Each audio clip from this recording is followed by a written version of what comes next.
السلام عليكم ورحمة الله وبركاته. الحمد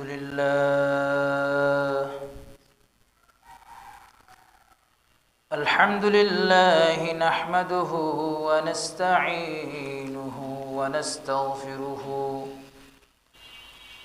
ونؤمن به ونتوكل عليه ونعوذ بالله من شرور أنفسنا ومن سيئات أعمالنا. من يهده الله فلا مضل له ومن يضلله فلا هادي له. ونشهد أن لا إله إلا الله وحده لا شريك له. ونشهد أن سيدنا وسندنا وحبيبنا ومولانا محمد صلى الله عليه وعلى آله وصحبه وبارك وسلم.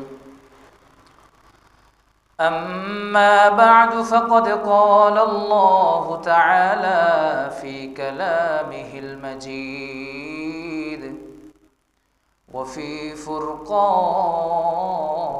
الحميد. أعوذ بالله من الشيطان الرجيم. بسم الله الرحمن الرحيم.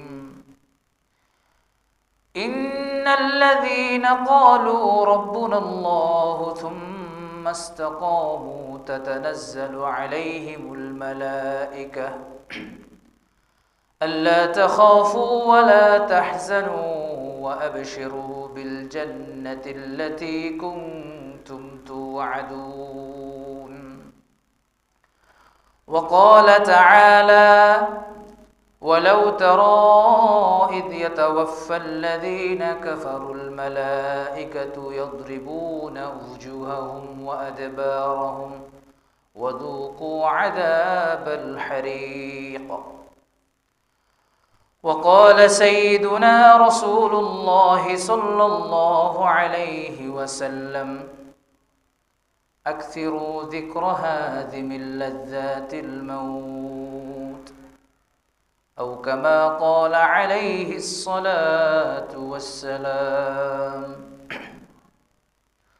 صدق الله العظيم وصدق رسوله النبي الكريم، ونحن على ذلك من الشاهدين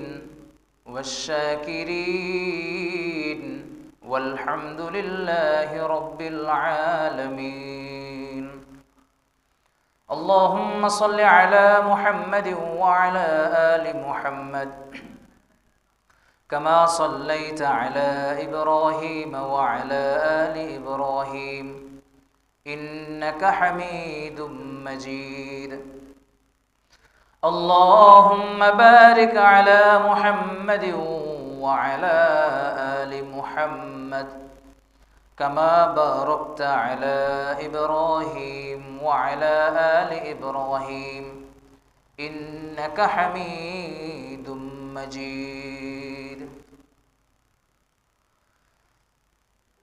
মহান আল্লাহ তাআলার দরবারে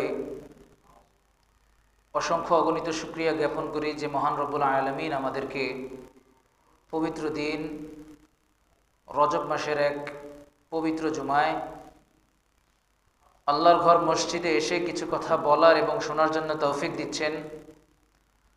এর জন্য সকলেই অন্তরের অন্তরস্থল থেকে কালিমাত শুকর আদায় করি, আলহামদুলিল্লাহ। তারই সাথে লক্ষ কোটি দুরূদ ও সালাম বর্ষিত হোক সৃষ্টির শ্রেষ্ঠ নবী, সৃষ্টির শ্রেষ্ঠ মানব, আকায়ে নামদার তাজেদারে মদিনা জনাবে মুহাম্মদুর রাসূলুল্লাহ সাল্লাল্লাহু আলাইহি ওয়াসাল্লামের উপর। মুহতারাম হাজিরিন,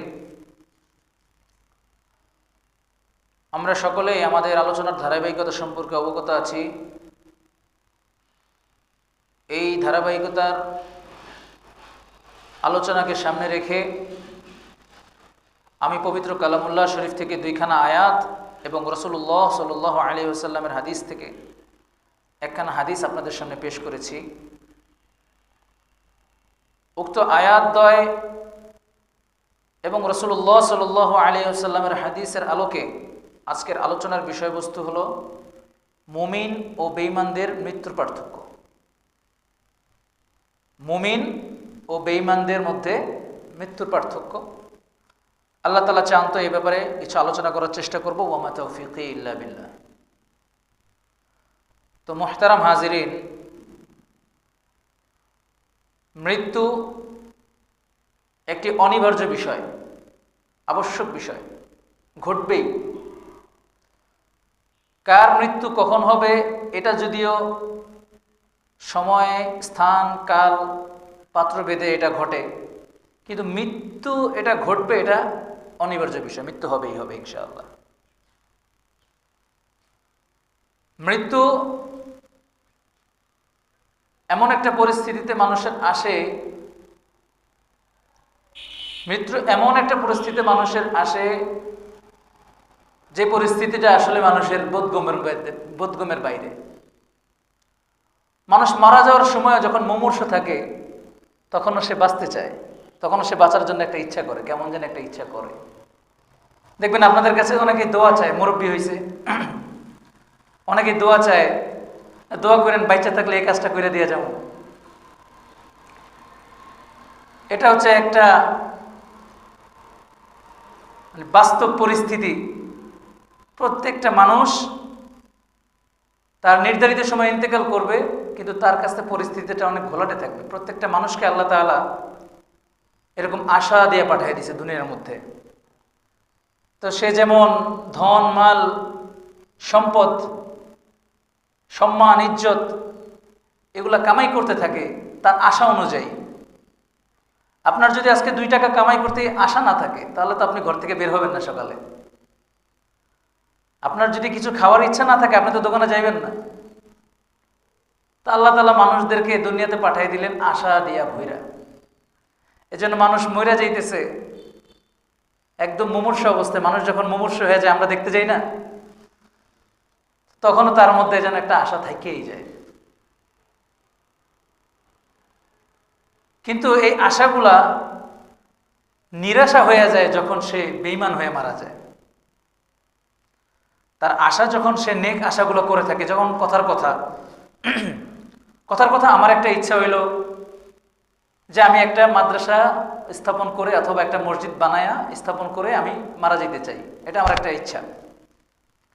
হয়তো আমি এই কাজের জন্য অগ্রসর হইলাম, আমি কাজে আগাইলাম, আমি কিছুটা কাজ করার পরে মারা গেলাম। এটার উদাহরণ আমি আরেকটু সুন্দরভাবে বুঝিয়ে দিই। আপনারা যে মসজিদে এখন বসে আছেন, আমাদের মৌলভী বালাগতুল্লাহ সাহেব রহমতুল্লাহ আলাই, ওনার একটা ইচ্ছা ছিল এরকম যে এখানে একটা মসজিদ হবে, এখানে আল্লাহ তাআলার বান্দারা এসে আল্লাহ তাআলার কুদরতি পায়ে সেজদা করবে। ওনার একটা ইচ্ছা ছিল। তো উনি যেমনই একটা বানায় থুয়ে গেছেন, কিন্তু মানুষ ওনার এই আশাটা নেক থাকার কারণে এটা আজকে আল্লাহ তাআলা চান তো আরও ঊর্ধ্বে যাবে, এটা উন্নতি হচ্ছে দিনে দিনে। এটা তখন আশাটা একদম কি বলা যায়, আশা ভালোবাসায় পরিণত হয়ে যায়। আর যদি এরকম হয় যে আমার কোনো বাজে কাজের ইচ্ছা হয়েছে, একটা বাজে কাজ আমি দুনিয়াতে মানে মারা যাওয়ার আগ পর্যন্ত আমি বাজে কাজটা করার ইচ্ছা পোষণ করি, তো আমি মরে যাওয়ার পরে এই কাজটা নিয়ে মারামারি বাঁধে, এই কাজটা নিয়ে ঝগড়া ফাসাদ হয়, একসময় এটা বন্ধ হয়ে যায়। এগুলো দৃষ্টান্ত আপনাদের চোখের সামনে পাওয়া যায়, আমি আর খোলাসা বললাম না। তো আজকের আলোচনা হচ্ছে মুমিন এবং বেঈমান, যার ঈমান আছে আর যার ঈমান নাই, এই দুইজনের মৃত্যুর মধ্যে পার্থক্যটা কি। এখন আজরাইল আলাইহিস সালাম তো দুজনের কাছেই যাবেন, এমনকি দুজনেরই তো রূহ কবজ করা হবে, দুজনের রূহ আল্লাহ তাআলার কাছে সুপর্দ করা হবে, দুজনকেই কবর দেওয়া হবে। সিমিলারিটি আছে অনেক আমলের ক্ষেত্রে, কিন্তু প্রতিদান দেওয়ার ক্ষেত্রে এটার অনেক বড় ফারাক আছে, অনেক বড় পার্থক্য আছে। গত সপ্তাহে আমরা আলোচনা করতে যে মুমিনের কিছু আলোচনা করেছিলাম, যে মুমিন বান্দা যখন মারা যাওয়ার সময় হয়, মানুষ যখন মুমূর্ষু হয়ে যায়, তখন আমরা স্বাভাবিক ওই ব্যক্তির সামনে যে ব্যক্তিকে এই কালামুল্লাহ পড়তে থাকি কানের পাশে, আমরা কালিমা শরীফ পড়তে থাকি কানের পাশে। কিন্তু আল্লাহ তাআলা তখন ওই বান্দার জন্য ফেরেশতা নাজিল করতে থাকেন যদি সে মুমিন হয়। অবশ্য যদি সে বেঈমান হয় তার জন্য ফেরেশতা আসে, কিন্তু ফেরেশতাদের মধ্যে বললাম তো ফলাফলের দিক থেকে পার্থক্যটা হয়। ইন্নাল্লাযীনা ক্বালু রাব্বুনাল্লাহু সুম্মা ইসতাকামু তাতানাজ্জালু আলাইহিমুল মালাঈকা আল্লা তাখাফু ওয়া লা তাহজানু ওয়া আবশিরু বিল জান্নাতিল্লাতী কুনতুম তুআদুন। যে আল্লাহ তাআলা পবিত্র কালামুল্লাহ বলতেছেন যে তাতানাজ্জালু আলাইহিমুল মালাঈকা। মালাঈকা এটা হচ্ছে বহুবচন, এটা হচ্ছে বহুবচন, যে একজন দুইজন ফেরেশতা নয়, বরং অনেক ফেরেশতা আল্লাহ তাআলা প্রেরণ করবেন। এটা আল্লাহ ভালো জানেন সংখ্যা। তবে কিছু কিছু উলামায়ে কেরাম ব্যাখ্যা দিয়ে বলেন হাজার হাজার। তবে রাসূলুল্লাহ সাল্লাল্লাহু আলাইহি ওয়াসাল্লামের একটা হাদিস আছে, বিশাল বড় এক হাদিস, হাদিসটা আলোচনা করবো একটু পরে। ওই হাদিসের আলোকে বলা হয় মাদ্দা বাসরহু, যে ফেরেশতারা ওই মৃত ব্যক্তির চোখের দৃষ্টি যেখানে যে শেষ হয়, যত বড় দৃষ্টি সে দিতে পারে। কথার কথা, যদি খোলা মাঠ, আপনি একটা খোলা মাঠের মধ্যে যদি আপনি দৃষ্টি দেন, তো মাঠের শেষ কিনারে যে একটা গাছ আছে ওটা তো আপনি দেখেন, ঠিক না? এরকম আপনার দৃষ্টিশক্তি যে যেখানে শেষ হয় ওই পর্যন্ত ফেরেশতারা বসে থাকে। যে ব্যক্তি মুমিন তার জন্য বসে অপেক্ষা করতে থাকে। সুবহানাল্লাহি ওয়া বিহামদিহি। তো আমরা মৃত ব্যক্তির কানের সামনে এক তালকিন করতে থাকি, বাবা বা দাদা অথবা ভাই, আপনি পড়তে থাকেন লা ইলাহা ইল্লাল্লাহু মুহাম্মাদুর রাসূলুল্লাহ আশহাদু আল্লা ইলাহা ইল্লাল্লাহু ওয়াহদাহু লা শারীকা লাহু ওয়া আশহাদু আন্না মুহাম্মাদান আবদুহু ওয়া রাসূলুহু। আপনি পড়তে থাকেন, অথবা আপনি আমাদের সাথে মুখ নাড়াইতে থাকেন। আর ফেরেশতা আজরাইল আলাইহিস সালাম তখন আসেন, যখন তার মৃত্যুর সময় হয়, বলে আইয়াতুহান নাফসুল হামিদা। কোরআন শরীফে আরেক জায়গায় আছে আইয়াতুহান নাফসুল মুতমাইন্নাহ। আইয়াতুহান নাফসুল হামিদা, হে প্রশংসিত আত্মা বের হয়ে যাও। সুবহানাল্লাহ। আইয়াতুহান নাফসুল মুতমাইন্নাহ, হে প্রশান্তময় আত্মা বের হয়ে যাও, রূহ বের হয়ে যাও। রাসূলুল্লাহ সাল্লাল্লাহু আলাইহি ওয়াসাল্লামের একটা হাদিস আছে যে কাকতরাতিল মাই ফিস সিকা, একটা পানির পাত্র থেকে, মানে একটা গ্লাস থেকে পানি খাওয়ার পরে যে দুই এক ফোঁটা পানি থাকে, ওই পানিটা যদি আমরা গ্লাসটা একটু কাইট করে ধরি, মানে একটু টপ টপ করে পড়ে যায় না খুব সহজে? পানি পড়তে তো কোনো কষ্ট লাগে না, কষ্ট লাগেনি।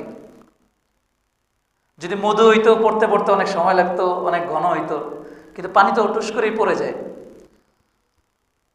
তো মুমিন ব্যক্তির আত্মা এইভাবে, যেভাবে একটা গ্লাস থেকে পানি শেষ ফোঁটা পর্যন্ত পড়তে থাকে টপ টপ করে, মৃত ব্যক্তির জানটাও এইভাবে বের হয়ে যায়। বলেন সুবহানাল্লাহ।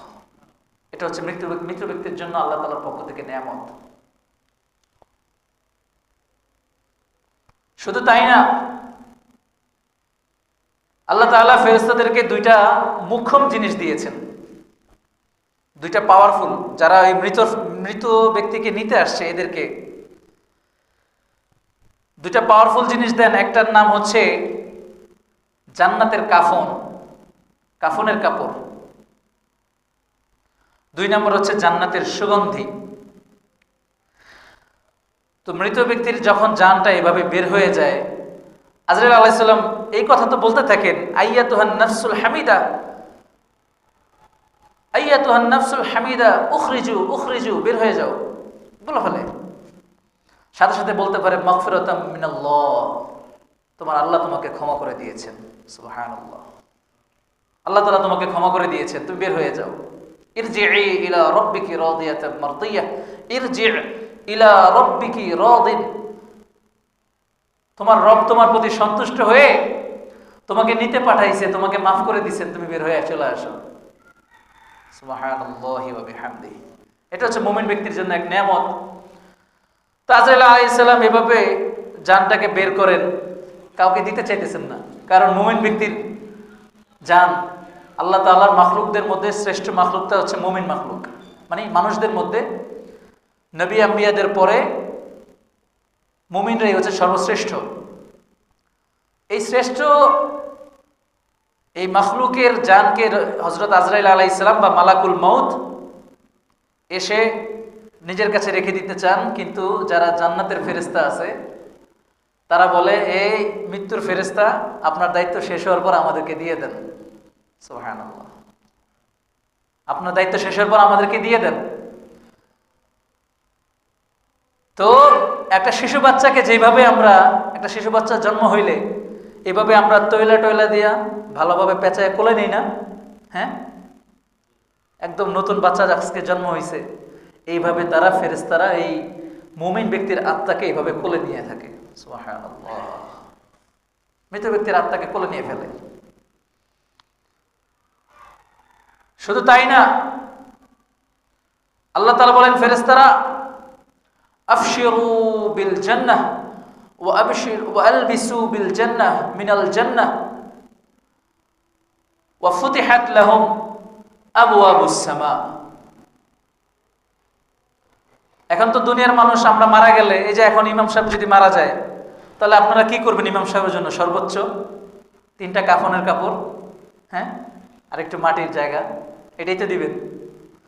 আল্লাহ তাআলা বলে দিচ্ছেন ফেরেশতাদেরকে, আফরিশু মিনাল জান্নাহ, মুমিন ব্যক্তির জন্য কবরের মধ্যে তোমরা জান্নাতের বিছানাকে বিছাইয়া দাও। সুবহানাল্লাহ।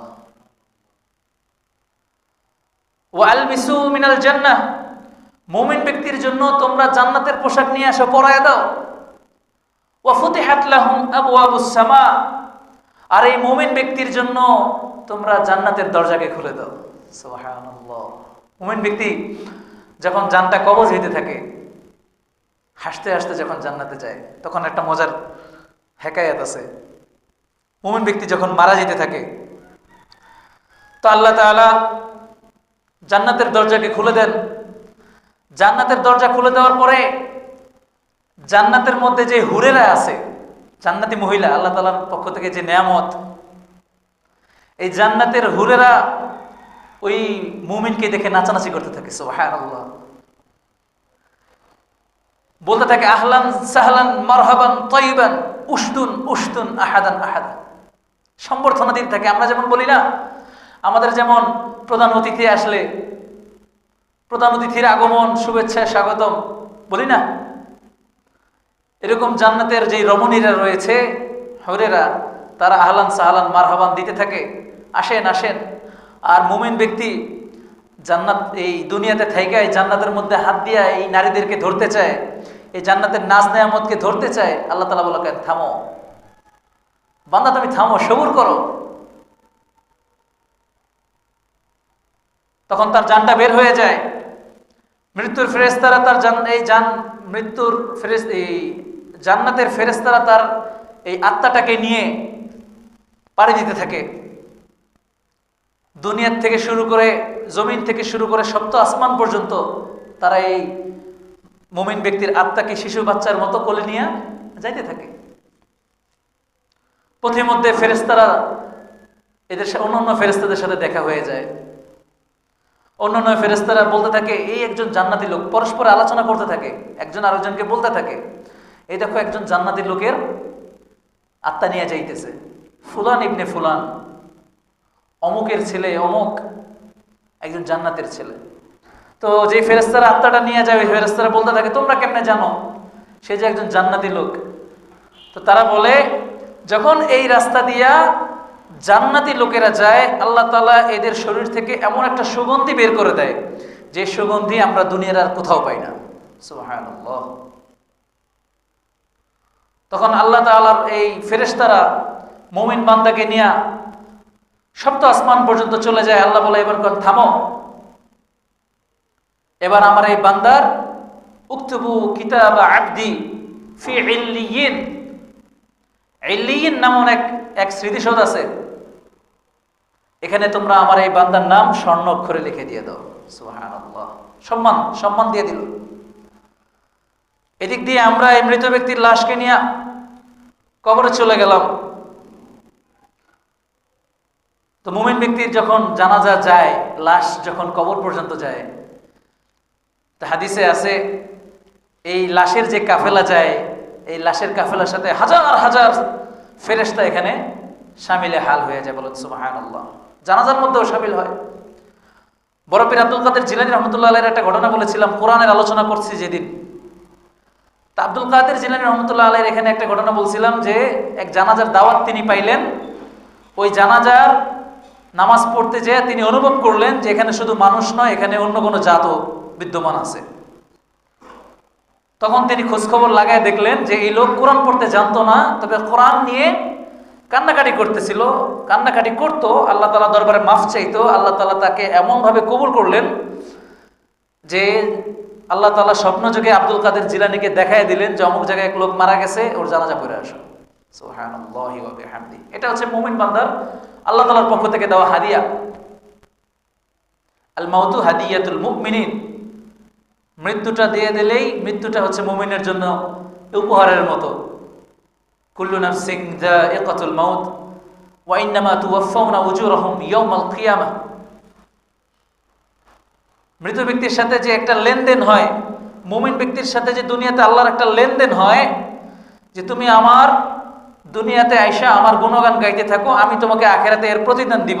এইটার একটা একমাত্র প্রতিবন্ধক হচ্ছে মৃত্যু। এখন আমরা অনেকে আফসোস করি যে আমি তো কথার কথা, হুজুর আমাকে বলছে সলাতুল ইস্তেখারা পড়তে, হুজুর আমাকে বলছে সালাতুল হাজত পড়তে, অথবা আমি আমল পাইছি সালাতুল হাজত পড়ছি, কিন্তু আমার তো লাভ হইল না, উপকার আসলো না। মনে রাখবেন আল্লাহ তাআলা এর উজরত, এর প্রতিদান আপনার জন্য কিয়ামত দিবসে রেখে দিয়েছেন। তো বলতেছিলাম, মৃত ব্যক্তি যখন কবরের মৃত ব্যক্তিকে নিয়ে যায়, ফেরেশতারা তার সাথে যাইতে থাকে।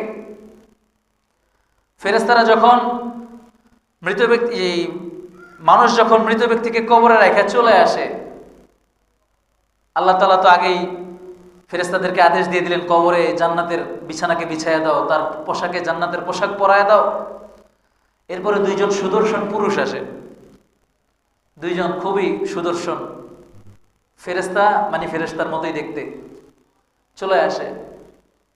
মুনকার নাকির চলে আসে। মুনকার নাকির আসে, আসার পরে তিনটা প্রশ্ন করে। তো কিছু কিছু হাদিসের মধ্যে আমরা পাই যে অনেক মুমিনের জন্য আল্লাহ তাআলা এই প্রশ্নের পর্বটাই রাখেন না। সুবহানাল্লাহ। মুমিনদের স্তর অনুযায়ী কোন কোন মুমিনের জন্য আল্লাহ তাআলা প্রশ্ন উত্তর পর্বেরও ব্যবস্থা করেন না, বলে চুপ থাকো ফেরেশতারা, আমার বান্দা ঘুমাইতেছে, তোমরা ডাকার প্রয়োজন নাই। হ্যাঁ, হিসাব নিকাশ আর সাদাকা আবদি, আমি আমার বান্দার সত্যায়ন করলাম, আল্লাহ তাআলা বলে দিচ্ছেন। তারপরে সে শান্তির একটা ঘুম দেয় প্রক্ষান্তরে। এটা তো বললাম মুমিন ব্যক্তির কথা, বারবার সুবহানাল্লাহ পড়লাম, খুশিতে মনটা ভরে যায়। আল্লাহ ভালো জানেন আমাদের অবস্থা জানে কি। যখন গুনাহগারের, বেঈমানের মৃত্যুর সময় হয়, মৃত্যু চলে আসে, তখন কি হয়? তখন আল্লাহ তাআলা এরকম জাহান্নাম থেকে এই মৃত্যুর ফেরেশতাদেরকে নামায় দেন।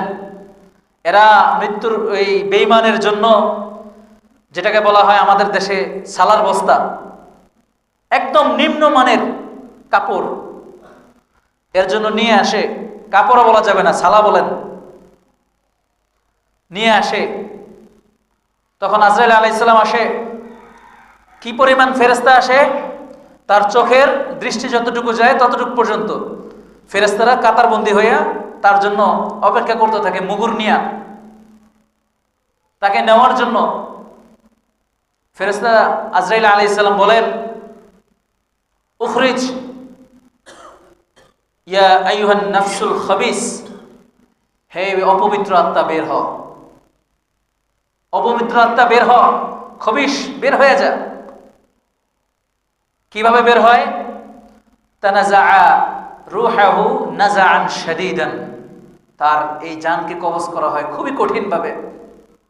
আল্লাহ তাআলা পবিত্র কালামুল্লাহ বলেন, ওয়ালাউ তারা ইদ ইয়াতাওয়াফাল লাযীনা কাফারুল মালাইকাতু ইয়াদরিবুনা ওয়ুজুহাহুম ওয়া আদবারহুম, যখন বেঈমানের মৃত্যুর সময় চলে আসে, ফেরেশতারা তার মুখে আর পিঠে আঘাত করতে থাকে। নাউযুবিল্লাহি মিন যালিক, আঘাত করতে থাকে। ইদ ইয়াতাওয়াফাল লাযীনা কাফারুল মালাইকাতু ইয়াদরিবুনা ওয়ুজুহাহুম ওয়া আদবারহুম, তার চেহারার মধ্যে, তার পিঠের মধ্যে আঘাত করতে থাকে। কিভাবে তার জানটা কবজ হয় জানেন? হাদিসে শরীফের মধ্যে আছে, তার জানটা বের হয় দুই রকম ভাবে। একটা হচ্ছে যে আমরা তুলা আছে না, তুলা, আমরা আমাদেরকে এখানে কি বলে, রুই, আমাদের এখানে তো শহরে তো তুলাই বলে, তুলা। তুলার মধ্যে যদি কোনো একটা উকুন থাকে আমরা এটা সহজে উঠাইতে পারি, কিন্তু এই তুলাটা যদি ভিজা থাকে এটার থেকে উঠাইতে পারি? ঠিক তেমনিভাবে তুলা ভিজার মধ্যে, তুলার মধ্যে একটা কাঁটা বাইর করতে যেভাবে ছিন্ন ভিন্ন করা লাগে তুলাটাকে, ওই মৃত ব্যক্তির রূহটাকে বের করতে হলে মৃত ব্যক্তিকে এই ব্যবস্থা করা লাগে। নাউযুবিল্লাহি মিন যালিক। এই বেঈমানের মৃত্যুটা এরকম। তবে আরেকজন আলেম এরকম বলেন যে মৃত ব্যক্তির জান কবজের সময় তার শরীরের প্রত্যেকটা অঙ্গ পশমের মধ্যে সুই যেভাবে বিদীর্ণ করলে যেভাবে ব্যথা হয়, অনুভব হয়, এরকম তারপরে শরীরের প্রত্যেকটা পশমের অঙ্গে অঙ্গে সুই বিদীর্ণ করার মতো কষ্ট তাকে দেওয়া হবে। খুব কঠিন একটা মৃত্যু। আমাদের কি অবস্থা আল্লাহ ভালো জানেন। আল্লাহ তাআলা আমাদেরকে মুমিনদের শামিল বানান, সকল বলে আমিন। তারপরে এই আযাবের ফেরেশতারা তাকে ছালাবন্দি করে পোটলা যেভাবে বাঁধে, আপনারা বাজারে যান তো, বাজারে গেলে যদি একটা 5 কেজির পলিথিন থাকে, এটার মধ্যে যদি আপনি মাত্র 1 কেজি আলু কিনেন, তাহলে কেমন একটা পোটলা হয়ে যায় না, এরকম ঝুলে। এরকম করে তার জানটাকে এইভাবে বেঈমানের পোটলার মধ্যে নিয়ে চলতে থাকে, আর সকল ফেরেশতারা তিরস্কার করতে থাকে, কি দুর্গন্ধ, কি দুর্গন্ধ। যখন আসমানে ফেরেশতাদের সাথে দেখা হয়, ফেরেশতারা বলে, দেখছো কি অপদার্থ এক আত্মা নিয়ে যাইতেছে, কোনো কাজেরই না। বলতেছে যে তোমরা কেমনে জানো এই এক গুনাহগারের আত্মা? বলতেছে তার শরীর থেকে এমন এক দুর্গন্ধ আসতেছে, এই দুর্গন্ধ আমরা দুনিয়ার আর কোনো জায়গায় পাই না। নাউযুবিল্লাহি মিন যালিক। এরকম করে অপদস্থ করে ফেরেশতারা তার জন্য বর্তসনা করতে করতে তাকে নিয়ে যায়। নিয়ে যাওয়ার পরে যখন 7 আসমান পর্যন্ত নিয়ে যায়, আল্লাহ বলে, থামো ফেরেশতারা, উকতুবু কিতাবা আবদি ফি সিজ্জিন। সিজ্জিন জাহান্নামের আরেকটা নাম, মানে জাহান্নামের এক স্মৃতিসৌধের মতো, যেখানে কুখ্যাত সন্ত্রাসীদের, কুখ্যাত জাহান্নামীদের নাম লেখা হয়। বলে, আমার এই বান্দা আনকাযাবা আবদি, আমার এই বান্দা মিথ্যাবাদী, আমার এই বান্দা অস্বীকারী, এই বান্দার নাম এই সিজ্জিনের মধ্যে লিখে দাও। তার জানাজায় তো কোনো রহমতের ফেরেশতা তো দূরের কথা, আল্লাহ তাআলা এমনও আছে, বড় কোনো আলেমদেরকে অন্য কোনো কাজে ব্যস্ত রেখে তার জানাজা থেকে ফারেক করে দেয়। তাকেও কবরে রাখা হয়। তাকে কবরে যখন রাখা হয়, আবিশুরু মিনাল জান্নাহ আর হয় না, মিনান নার হয়ে যায়। কি হয়ে যায়? আল্লাহ বলেন, আফরিশু মিনান নার, তার জন্য জাহান্নামের আগুন বিছায়া দাও। ও আলবিসু মিনান নার, তাকে জাহান্নামের আগুনের কাপড় পরায়া দাও।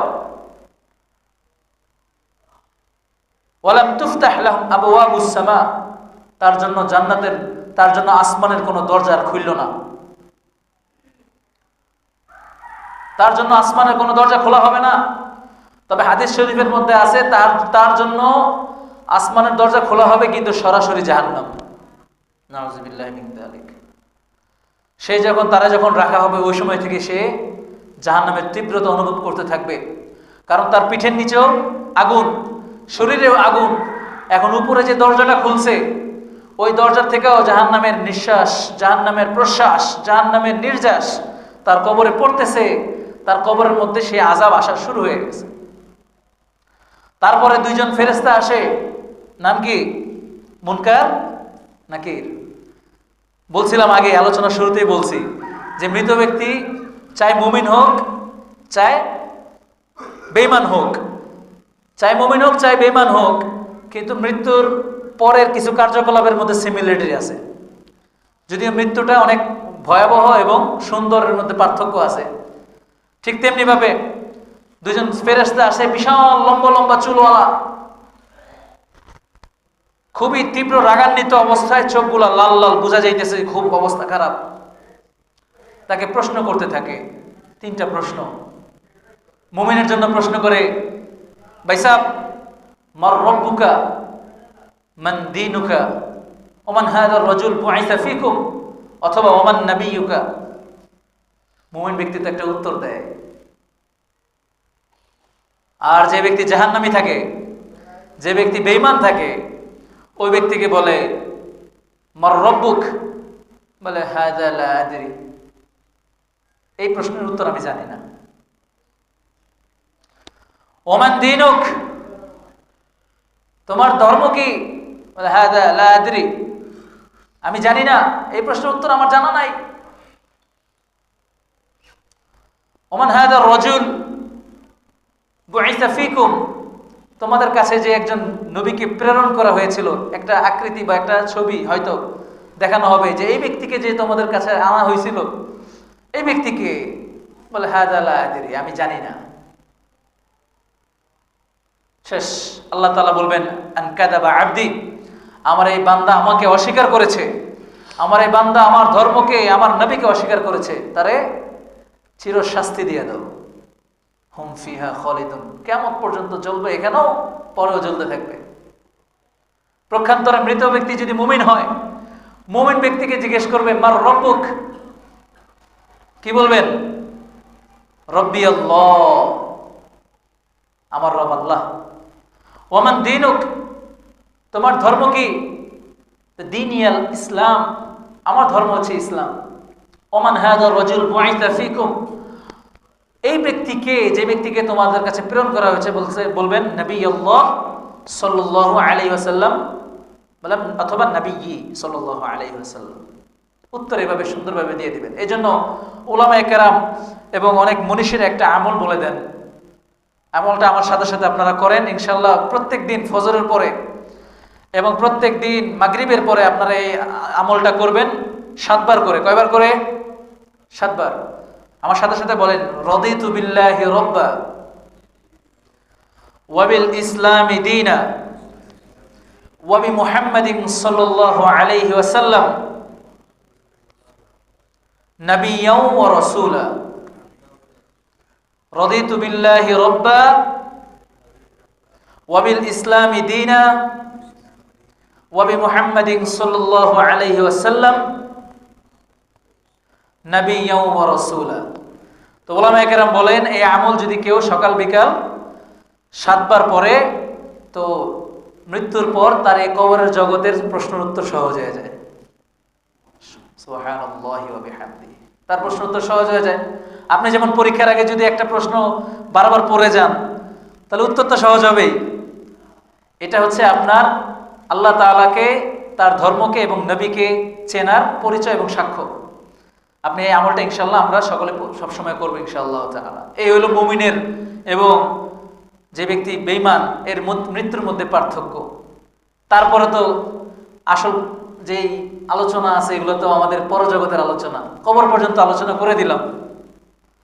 এই জন্য আমাদের জীবনকে এখন থেকে গঠন করা চাই। যার বয়স 80 হয়ে গেছে সে মনে করতেছে না হায়রে জীবনে কি করলাম। না ভাই, না চাচা, আপনার সময় এখনো শেষ হয়নি, আপনার তওবা করার সময় এখনো আছে। যার বয়স এখন 50-এর নিচে সে মনে করতেছেন যে আরে আমার তো 50 বছর শেষ, এখন তো গড়া হায়াত পায় 60 বছর, আমার তো সময়টা শেষ হয়ে গেল। না, আপনার সময় এখনো আছে, আপনি এখনো শ্বাস প্রশ্বাস নিচ্ছেন। এর মানে আল্লাহ তাআলা আপনাকে এখনো সুযোগ দিচ্ছেন যে বান্দা তুমি এখনো তওবা করো, তওবা করো, আমি তোমার তওবাকে কবুল করব। এই জন্য এখনো সময় আছে, আমরা নিজেদেরকে শুধরে নেই। ওলামায়ে কেরাম বলেন, এবং এক হাদিসেও এরকম আছে যে দুনিয়াতে দম্ভ করে চলা, বুক ফুলাইয়া চলা। দুনিয়াতে বুক ফুলে চললে কি হয় জানেন নি? কবর কি বলে যে আনা বাইতুল গুরবা, আনা বাইতুল হুদুদ, আনা বাইতুত তুরাব, আমি কঠিন শাস্তিদায়ক ঘর, আমি মাটির ঘর, আমি পোকামাকড়ের ঘর, আমার কাছে আসতে হইলে চিন্তা ভাবনা করে আইসো। রাসূলুল্লাহ সাল্লাল্লাহু আলাইহি ওয়াসাল্লাম বলেন, আল কাইয়িসু মান দানা নাফসাহু ওয়া আমিলা লিমা বা'দাল মাউত।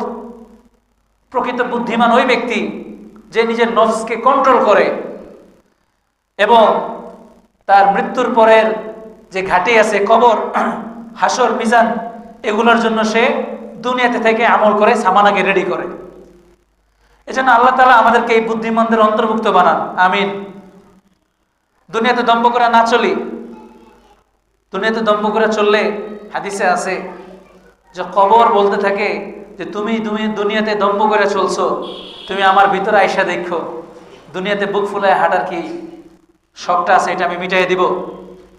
তো হাদিসে আছে আপনার আমার বুকের যে খাঁচাগুলো অনেকটা এরকম, যারা ডাক্তার সাহেব আছেন এখানে আপনারা জানেন বুকের খাঁচাগুলো এরকম, ছাকনাগুলো আমরা যেটাকে বলি সিনা, এই সিনাটা এরকম থাকে। কিন্তু যখন কবর দুই দিক থেকে চাপ দিবে তখন দুই পাশের হাড্ডিগুলো এইভাবে পরস্পরে মিলে যাবে, এইভাবে।